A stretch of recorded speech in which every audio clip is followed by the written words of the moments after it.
Bapak, Ibu, saudara-saudari yang terkasih,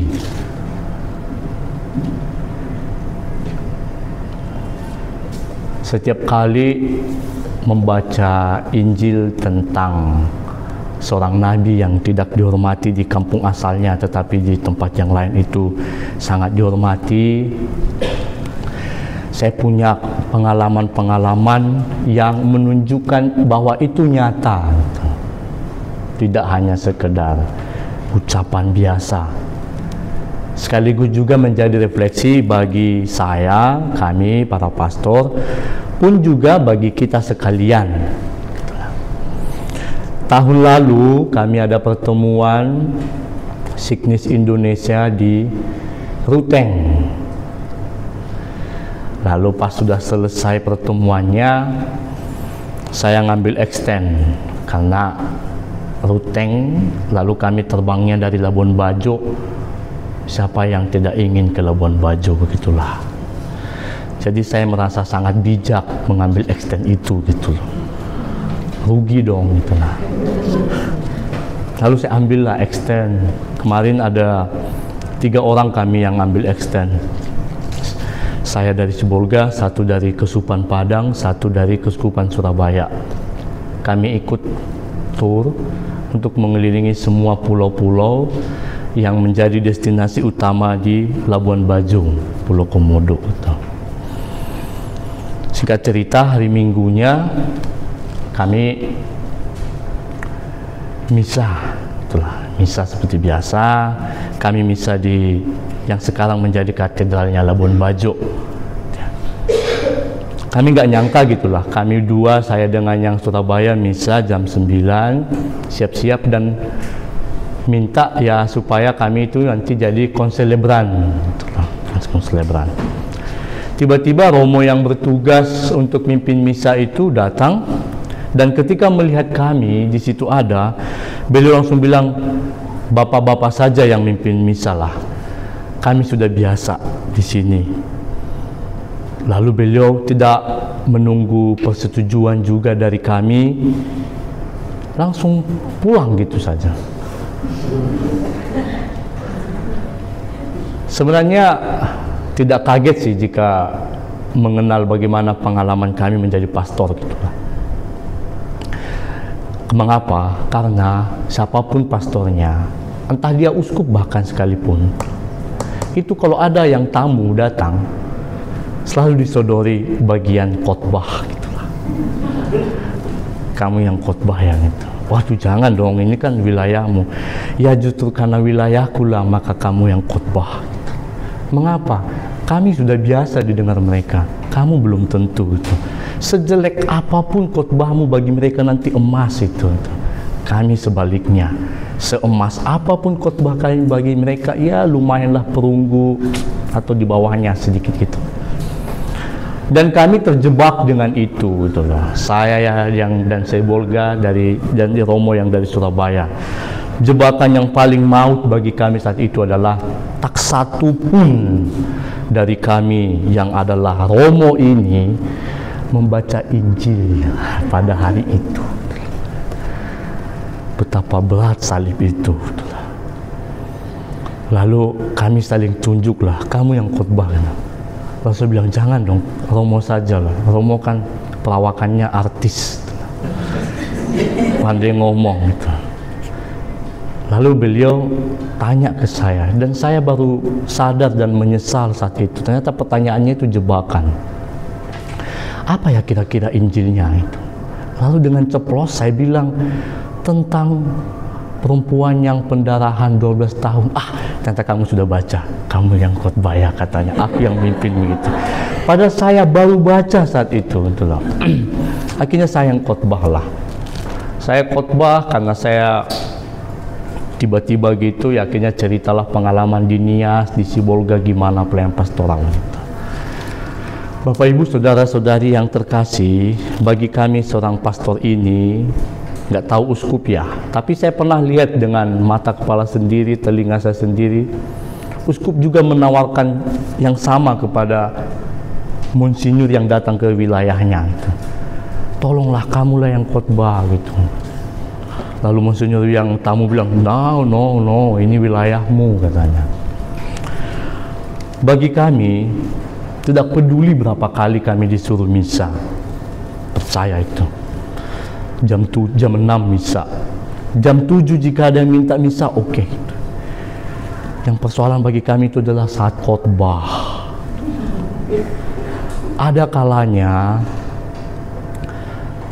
apa yang sudah kami khotbahkan di misa pertama juga, ketika suruh misa yang kedua itu kok garing rasanya gitu lah. Padahal Injilnya sama, misterinya sama, idenya pun pasti sama gitu, garing gitu lah. Seperti saya kemarin minggu lalu Sabtu diminta di Menteng, Jalan Malang, misa. Lalu minggu pagi disuruh misa gitu. Saya pas minggu paginya kok bingung gitu loh, mau ngomong apa ya gitu ya. Padahal umatnya berbeda gitu. Lalu yang kedua, perasaan ketika kita khotbah itu, kami baper lah itu. Kami merasa umat ini nanti ngomongin kami gitu loh, berdasarkan khotbahnya kami gitu loh. Saya kenal Romo itu. Wah, apalagi kalau misa perdana adalah pulang ke kampung, oke lah, pestanya meriah itulah. Tapi misanya itu menjadi derita yang luar biasa itulah. Wah, kamu nya rupanya gitulah. Kamu masih ingat nggak kemarin kita ke belakang itu ngapain? Kamu pelaku utamanya itu. Pokoknya semualah riwayat hidup yang jelek-jelek itu dimunculin gitulah. Bahkan saat ini juga gitu loh. Saat ini juga saya juga selalu merasa ini umat yang hadir sini ada nggak ya yang ngomong-ngomong dalam hatinya tentang saya itulah. Mengapa? Karena di sini satu pencetak buku liturgi itu loh. Wah, ini nggak sembarangan umatnya itu loh. Romonya keseleo dikit aja, wah ini percuma Romo sekuliah lama-lama kok bisa keseleo gitu loh. Lalu datanglah umat yang lain, ya namanya manusia itu salah gitu. Lalu tiap Jumat pertama misa terus begitu loh ya kan.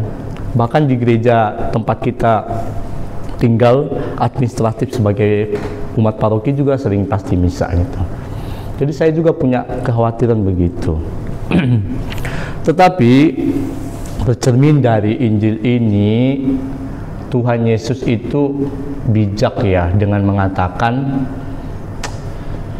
tidak ada nabi yang dihormati di kampung asalnya, atau banyak nabi dihormati di mana-mana kecuali di kampung asalnya. Ini semacam mau mengatakan bahwa apapun panggilan kita sebenarnya, saat kita itu berada pada orang-orang yang sudah sering bertemu dengan kita, dekat dengan kita, umumnya pewartaan akan kebenaran itu mendapat tantangannya di sana. Sekalipun yang mengatakan itu sudah benar-benar bertobat gitulah. Karena itu ada konsekuensi dari semuanya itu, dari sikap yang demikian. Tadi di akhir Injil katanya, karena ketidakpercayaan mereka itu, Tuhan Yesus tidak banyak melakukan mujizat di sana. Bahkan Injil Lukas mengatakan Tuhan Yesus tidak melakukan mujizat apapun di sana katanya, kecuali menyembuhkan orang yang sakit dan kerasukan setan. Artinya apa? Mujizat hidup itu tidak ada syarat yang paling utama, yang paling penting itu selain daripada percaya. Sama halnya dengan kehidupan kita. Kebenaran itu baru dia berdaya guna kalau kita menerimanya gitu loh. Lalu percaya kebenaran itu, kebaikan kebenaran itu baru kita mengerti saat kita itu pertama-tama menyadarinya secara objektif, bukan subjektif gitu loh. Bukan berdasarkan siapa yang omong gitu, tapi memang berdasarkan apa yang dia omongkan gitu lah. Karena itu saya mengajak kita semua, panggilan kita itu ada dua sisi gitulah, penerima dan pemberi, pelaku dan objek yang dilakukan. Sebagai pelaku, kita itu punya panggilan yang pertama, mewartakan kebenaran. Sebagaimana yang sudah Yesus alami, kita juga demikian. Apapun tantangan terhadap kebenaran itu, mari jangan gentar untuk melakukannya. Sekalipun kita tahu ini mungkin akan menolak gitu lah, tapi panggilan kepada kebenaran itu harus dipegang teguh sebagai prinsip yang pertama dan utama.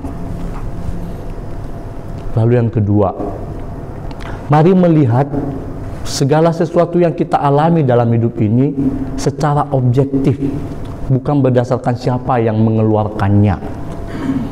Takutnya mood ataupun sikap ataupun keadaan hati itu justru membelokkan kebenaran. Tadi katanya mereka kecewa dan akhirnya menolak Yesus, menolak yang benar itu. Acap kali kalau kita sadar, perasaan-perasaan negatif yang ada dalam diri kita itu menghalangi kita bertemu dengan kebenaran dan kebaikan. Karena itu, mari Bapak Ibu, saudara-saudari yang terkasih, kita semua, saya juga, berpeganglah pada prinsip itu. Apapun keadaannya, mari selalu hidup dalam kebaikan dan kebenaran.